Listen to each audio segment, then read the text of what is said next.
Hey, this is Max. Welcome back to another CSR2 video. This is Lunar New Year's Stripes and Claws. It's Chinese New Year's, and this is the year of the tiger. So CSR2 gives us a nice event that I think anyone and everyone who has some of the cars should definitely try to complete.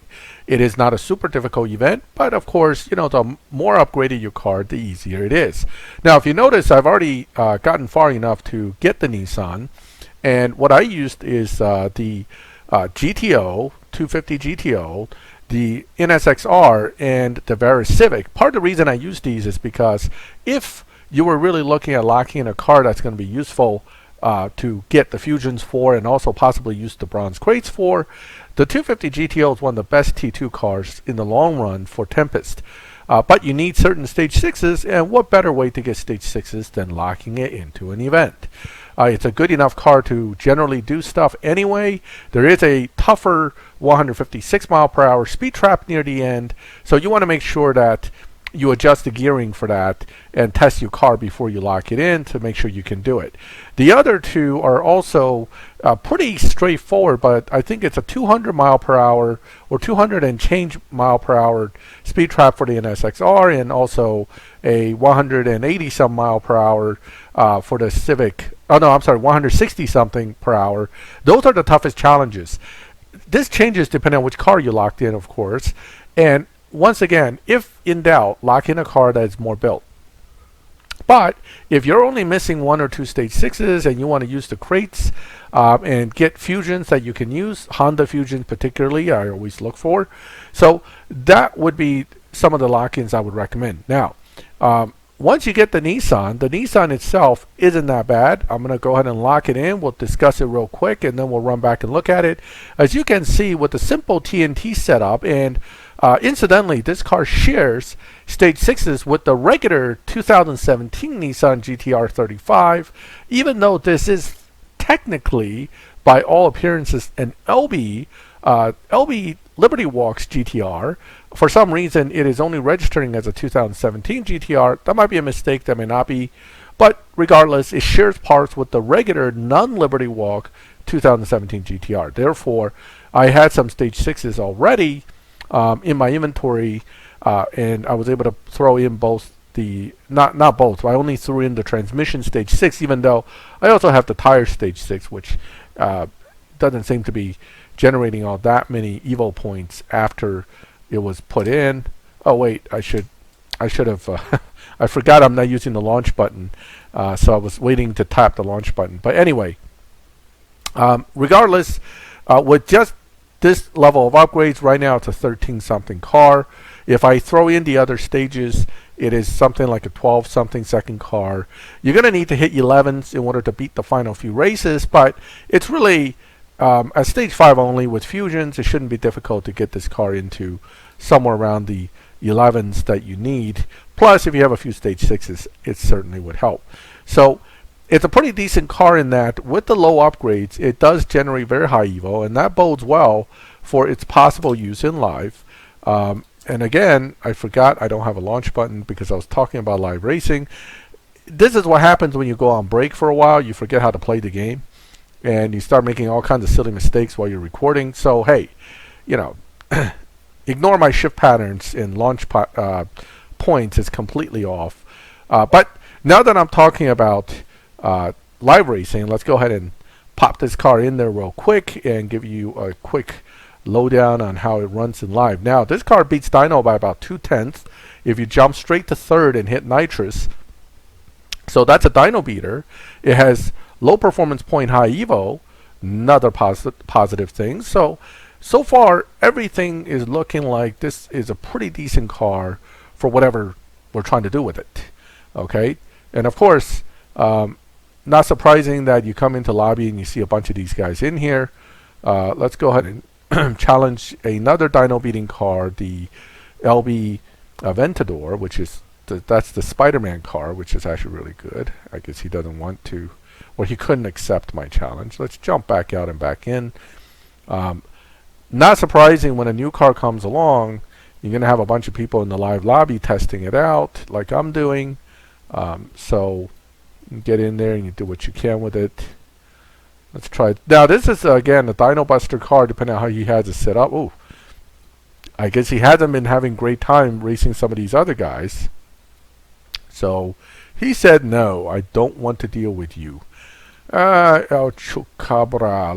Let's go ahead and race El Chupacabra. I guess that's how you pronounce it. Somebody who knows. Oh wow, this is why I don't play CSR 2 anymore. By the way, because of this. No connections, crashes, all kinds of issues. It just makes it no fun to come into the game, waste your time, and get nowhere, right? Because you need live racing to get points. And here I'm just trying to demonstrate something in live, and I can't even get a race going.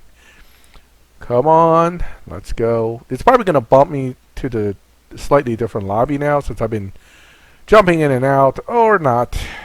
Well, screw it. We'll race a bot. Alright, at least I get to run the thing with the launch button. It doesn't tell us what the matchmaking will look like, but bots will typically run about a full tenth slower than where you need to be. Not full tenth, a full second slower in most cases. Okay, so so we just go to third and we nitrous, and off we go. Now this also means that this car potentially does not pull super great 0 to 60s, but it shouldn't be too difficult. Now one thing I shouldn't have done, and I don't generally do this, is I shouldn't have run under my dyno for the first run. It dynos a 13.648. I ran a 13.566, and the opponent of course runs 15, which is where I expected it to be. The bottom line here is that by doing that, I might have just instantly bumped my car, which looks like it just did. But hey, it's okay. Yamera, as we know, pretty decent car here, so this should be an interesting race.